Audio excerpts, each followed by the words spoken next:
to use several rockets in a net to catch turkeys. Yep. What in the world would we want to do that for? Right. This week on Kentucky Afield. This is going to be really cool to watch. Yeah, it's a rodeo. We're turkey hunting, but not with the shotgun. We're in the field with biologists and hoping to rocket net birds for research. Man, we still got 6 or 7 turkeys on the backside. Next, great fishing is right around the corner, so we're taking out the kayak. Here we go. What do we got here? Oh my goodness. Then, Look right there. Sure enough. we'll hunt public land for sheds and squirrels. It's all next on Kentucky Afield. Just a pretty fish. Beautiful. This pond is plumb loaded with frogs. They're everywhere in here.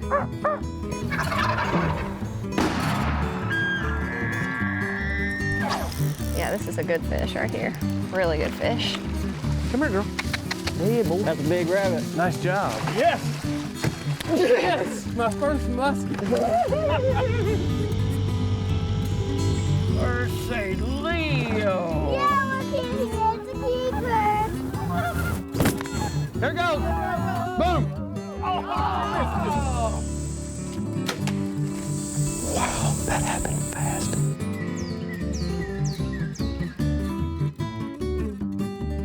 Hello, and welcome to Kentucky Afield. I'm your host, Chad Miles. Join us as we journey the Commonwealth in search of outdoor adventure. Being a wildlife biologist requires you to be able to catch and successfully release wildlife, and that can take some creativity.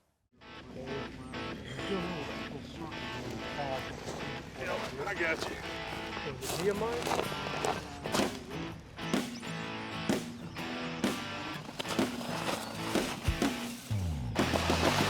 Zach, we're actually doing something pretty unique. We're going to use several rockets in a net to catch turkeys. Yep. What in the world would we want to do that for? Right, for research. Yeah. This is research designed specifically to make sure our hunting regulations are where they should be for sustainability of the turkey population for hunters. Hopefully 10, 15 gobblers will come in here on the bait site. May take hours. This is a waiting game, right? Right. But once you shoot the net and you catch these turkeys, you're going to run out, and then what are we going to do to allow us to gather data? I'm gonna put leg bands. The leg bands are on the birds. The birds are subject to harvest here in a couple months. Okay. Hunter shoots the bird, he reports it to us. This is just one sample of birds here, but we're doing this all across the state. So You're hoping to collectively, ban 300, right? yeah, that's our goal. But you're So that's- specifically trying to get male birds, right? In this case, males, yeah, because we're Okay. trying to estimate spring harvest rate. That's what we're after. So bearded hens, yeah, we would ban those too. Okay. We've caught a few at this site already, so if we could get another handful, that'd be great. We've got many other sites spread out. That's part of the study, is to be representative of the whole state. So Okay. from western Kentucky to eastern Kentucky, and us in between here, we've got multiple sites in each region, so we can spread things out a little bit. This is going to be really cool to watch. Yeah, it's a rodeo.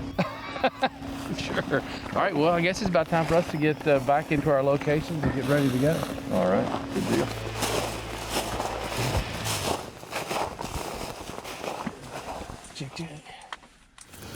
Well, we've got all of our rockets set up. We've got our bait site set. We've tested everything. We should be good to go. Now it's just a waiting game. We've got big expectations of getting a good group of gobblers caught in the net.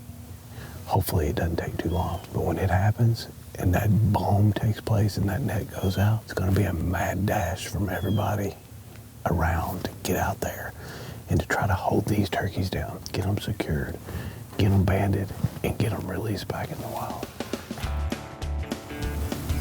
Yeah, here we go. Our first turkey. I can't tell if it's a gobbler or not. It's got a beard.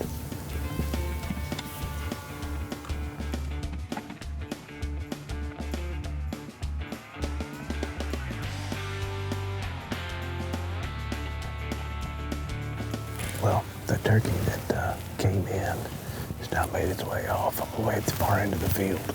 It didn't come to the bait, but that's okay. We need more birds to come to trigger the rockets anyway, so hopefully we get another flock of more birds that come in and make their way right there to the bait pile.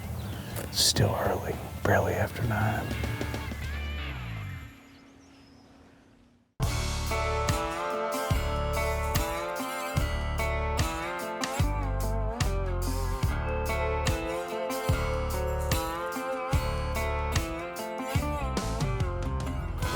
Turkeys didn't get the message. They haven't showed up yet. We've been here for several hours. It's actually warmed up. Went from about 10 degrees to in the 30s now. It feels pretty good. Some cattle are moving around. Birds are flying. Just not turkeys.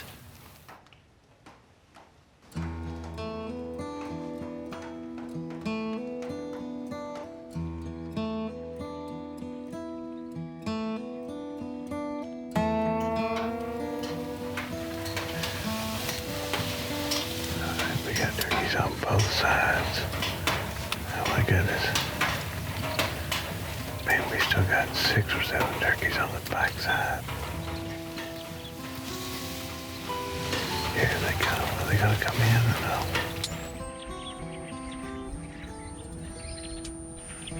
Now these are all male turkeys, but some of them have got really short beards. We're gonna have a chance of catching 12 to 14 all in one shot. It's gonna be insane. Come on, turkeys.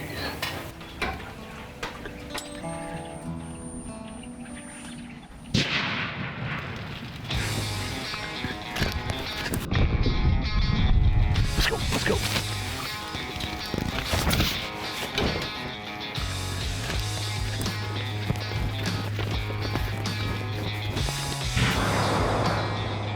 Oh my goodness, all in the last minute. We sat there for 8 hours, 10 hours. All right, blindfolds on all the heads we can.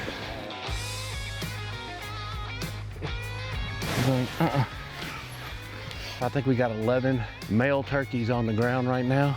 Getting these little socks on their heads, trying to settle them as best we can, and it's time to start the workup process. It just calms them down, keeps them from freaking out so bad. We know that they're male birds unless they're bearded hens, so they're all male birds. Adults. I thought I saw a jig or two. There's a couple of jakers in there. Do you know which one you have? 2161. He's got 2160. Oh, he's got 2160? Yep. All right. So you got the number, everything recorded with you. 2161 Jake, Yeah, right? everything's good on that one. We're actually doing this study in conjunction with Tennessee Wildlife Resource Agency, and Tennessee Tech University. And what we're trying to do is estimate harvest rates of male turkeys. Okay. Band number 1055.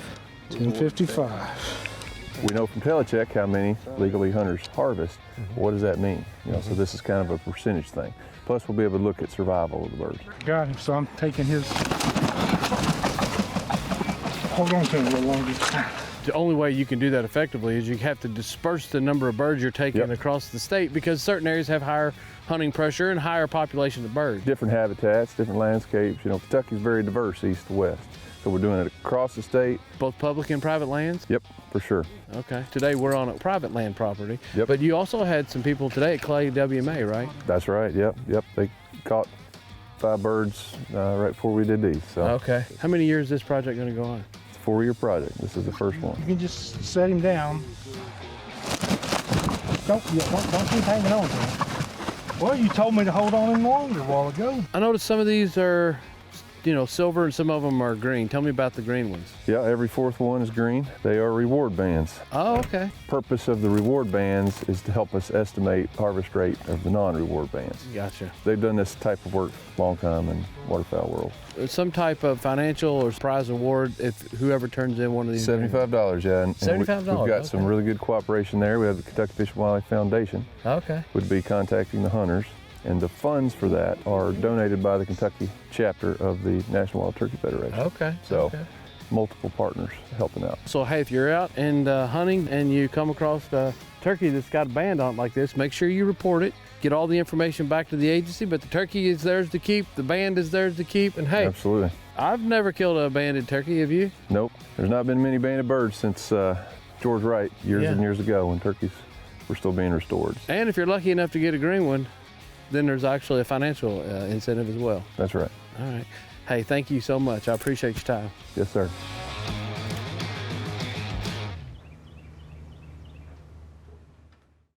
Are you in search of a trophy largemouth bass? Well, my recommendations would be to get out early starting February and March and maybe try fishing from a kayak.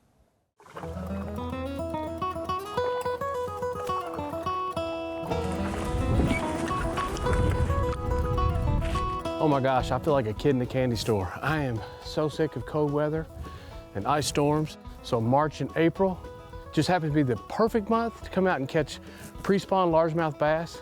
It's a great time of year to take a chance on catching a giant, but we've got a nice breeze. So I'm gonna start out throwing reaction style baits, bladed jigs, swim baits, spinner baits, out in the kayak, no snow, no ice. This is gonna be fun.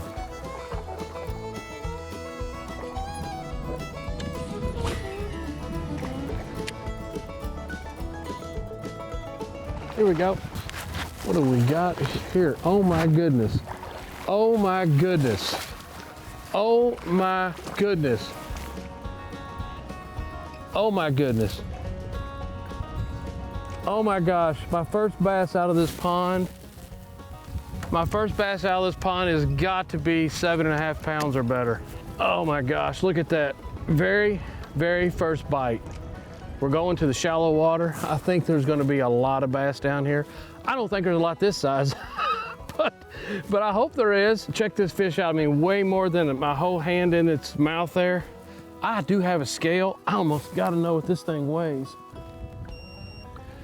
7 pounds, 6 ounces. I ain't bad when your very first bite is 7 pounds, 6 ounces. It's worth all the hassle. I'm telling you, this is a place that's not easy to get to. I got a lot of wind blowing, which is great for fishing. If you can find a watershed like this that doesn't get a ton of pressure, March and April are the months to come out here and potentially catch a fish of a lifetime. Since this is my very first fish that I've caught here, I don't know that I'm not gonna catch a bigger one, but you know what? It's already worth the trip. 7 pounds, 6 ounces. Let's get this thing back in the water.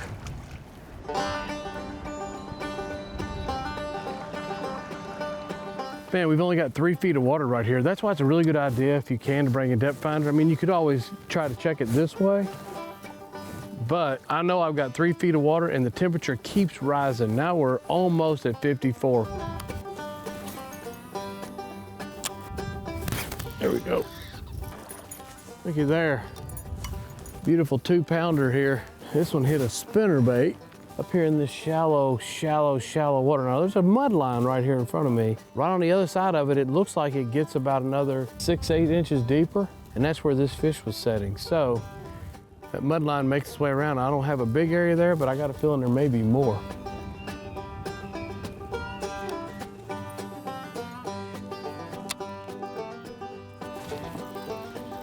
Oh man, that fish come off. Came back and hit it again. Looks about like the one I just caught. They are in here and they are choking this spinnerbait down.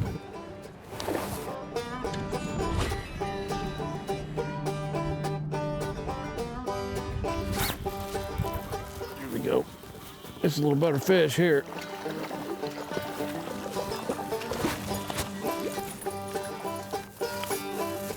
There you go. I'll tell you what, you come out here and there's nothing more fun than running a spinnerbait in real shallow water. And all I'm doing is I'm pulling this bait just fast enough to keep it off the bottom. I don't want to pull it too fast, but if I keep my rod tip way up in the air and keep the bait just an inch or two off the bottom, man, they're just sitting here feeding up, getting ready for that spawn. You can see that it's got a big fat belly. And man, when they hit a spinnerbait, you just see your line take off running. And that's exactly what that joker just did. Oh, do you see that thing swell right there at the boat?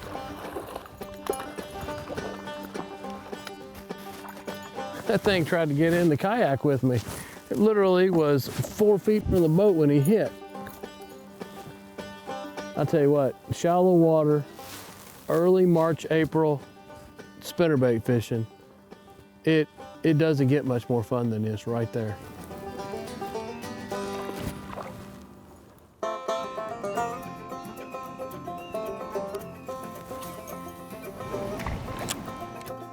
Here we go.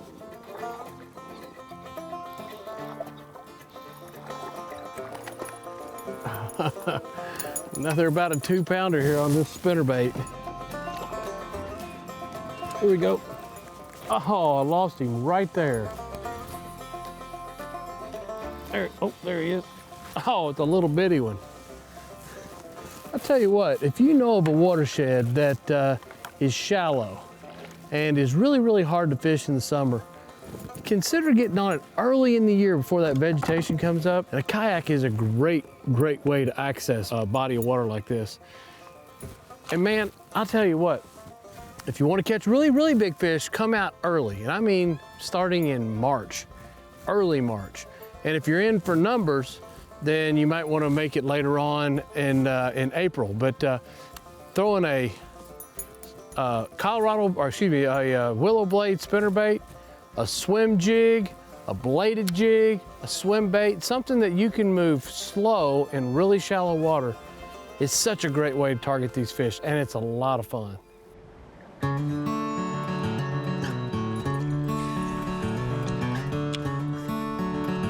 Oh, here we go.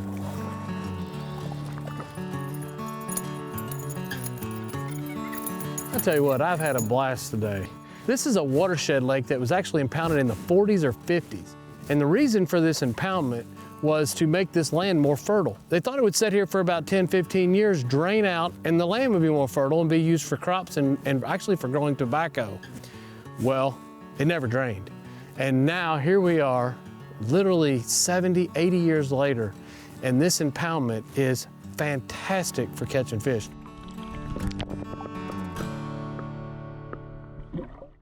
February is a great month to get out and explore one of our wildlife management areas, do a little small game hunting, and maybe some shed hunting.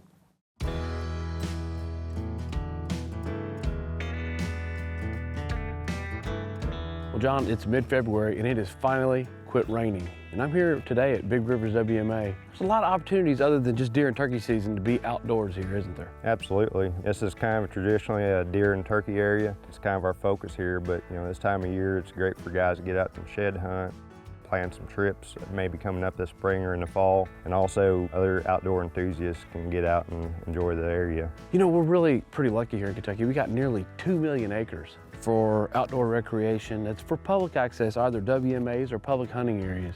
This is my favorite time of year to get out in the woods, to walk around, look for deer sheds. Squirrel season's in, we can shoot a squirrel or two if we want. But this is the time of year to plan a fall deer hunt or a spring turkey hunt. You can see which trees are nut-bearing trees. You can see game trails. We don't have to worry about snakes, ticks, none of that. This really is a time of year to potentially make yourself successful in the fall for a deer hunt. This time of year, get out and spend some time on the WMAs. Anytime without ticks is good. Well, I've done shed shows numerous times, and normally I bring a dog, but today I brought something better than a dog. You know this property very well. You know every spot. You've seen them on a tractor and walking around, so hopefully we can go pick up a couple sheds, and I'd love to shoot a squirrel or two if we get an opportunity. More than anything, I just want to be outside. Absolutely. Well, let's go give it a shot. What do you think? Let's do it.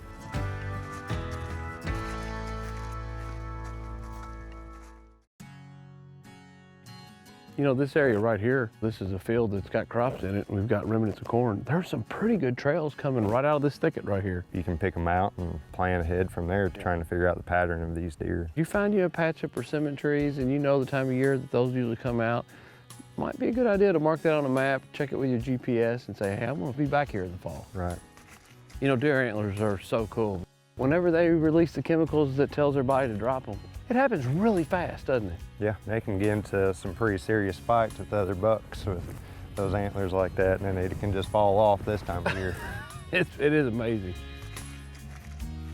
You know, John, this is the very first time I've been on this piece of property, and I will tell you, to be in far western Kentucky, the terrain's a lot different than I was expecting. It's a lot different from what a lot of people think of western Kentucky as being flat and a lot of crop ground.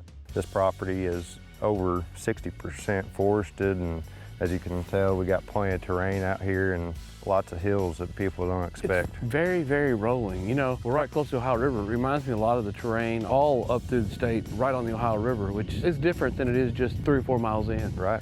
It's very hilly. I mean, it's not steep hills, it's very navigable hills, but areas that it'd be hard to get a tractor in there and plant. Yeah, that's right. You know, you got this bottom that goes all the way to the river, and it's all heavily wooded. You got all these ag crops up here. This is kind of a pinch point. Yep. That tree would probably be a pretty decent spot for a walk on, and you got a water hole. Yep, I'll give you some ideas for the fall. If this is gonna be a piece of property that I was gonna hunt, you look around here and you see these persimmon trees, and look at there. Somebody's even got a tree stand. Sure enough. Just haven't come and got it out yet, huh? No, they're actually supposed to have them out by now, and that one requires an extension ladder to take down. Okay. He knows what he's doing. Well, looky He's there. in a good spot. Right there on the field edge. Here sits our first shed of the day. Not a monster, No? but you know what? This deer made it this year, so it'll probably be a little bit bigger. This might be, who knows? This might be a quality 8 or 10 pointer come up this next season. For the area and kind of just looking at this antler and knowing where our genetics are, we're probably dealing with a 2.5-year-old buck. I know it's really hard to tell age by the antler, but this guy's got some potential ahead of him for sure. That's awesome. Right here in this spot, we started going, you know what? This looks like a good spot for a deer stand. Walk up and find an antler. There's a lot of things you can do with something like this too. I mean, everybody needs a good set of rattle antlers, and there's different ways you can put these on your coffee table, display something, but oh no, they're just kind of cool to find. It's like an adult Easter egg hunt. Absolutely. But it doesn't have to be adults, bring your kids. Yep. It's something they may really, really enjoy as well. All right, well. Maybe we'll find a match up here. Could be.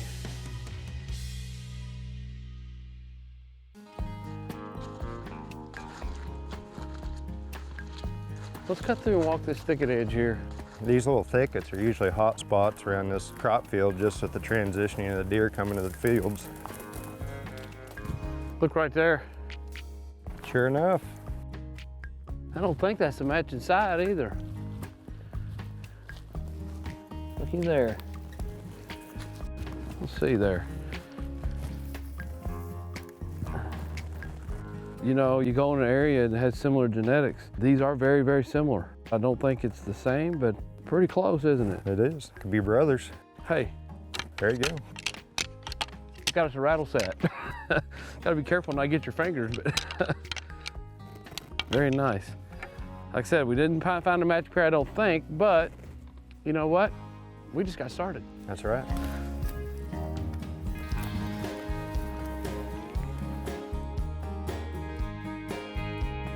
Look here, Chad, there's a pretty nice scrape. Look at that.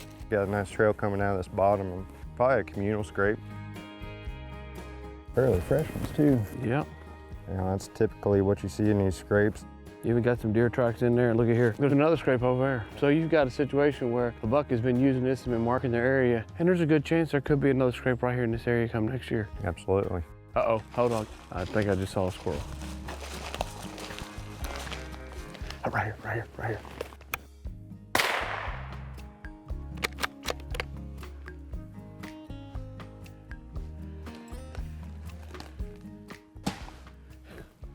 Walking through the woods, picking up antler sheds, taking home something for the table. You know what? You can't beat that. To be out here this time of year in February and get to come out here and do this, a lot of fun. Hold up, here's one more. There's a squirrel going up that tree right there. You see it? All right, we gotta try to get up there to this big tree here and try to get a shot.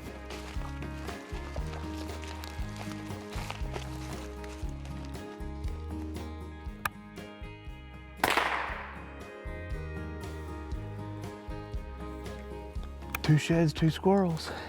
I tell you, I have spent the last 3 weeks in the house watching it rain. Can't hardly fish. The conditions have been so bad. I'm glad I'm taking advantage of today.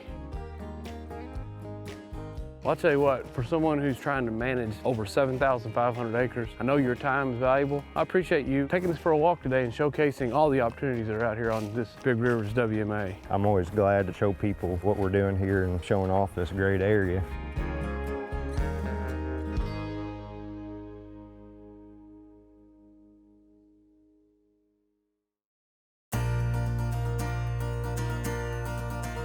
Now let's check in and see who else has been out having fun in this week's Ones That Didn't Get Away. Here we have a stringer full of fish caught by Ethan Mitchell and his dad and uncle. They were caught at a family farm pond in Ohio County. Nice job. Here we have father and son Derek and Bo Klosterman with a beautiful bobcat that was taken in Oldham County, Kentucky. Nice job. Hey, just a reminder, Kentucky Afield will be off air for the next few weeks while KET does their annual fundraiser. But you don't have to miss out. You can always catch us on YouTube by searching for KY Afield. And remember, hunting and fishing on private property is a privilege. Always ask permission and thank the landowner. Until next week, I'm your host, Chad Miles, and I hope to see you in the woods or on the water. Dip, dip, dip. Let's go. More Kentucky Afield is available at your fingertips. Whether by smartphone or computer, you'll find exclusive content and behind-the-scenes videos on our social media pages. Give us a like or follow to stay in the woods and on the water longer when you subscribe to us on YouTube, Facebook, and Instagram. Just search Kentucky Afield on your favorite app.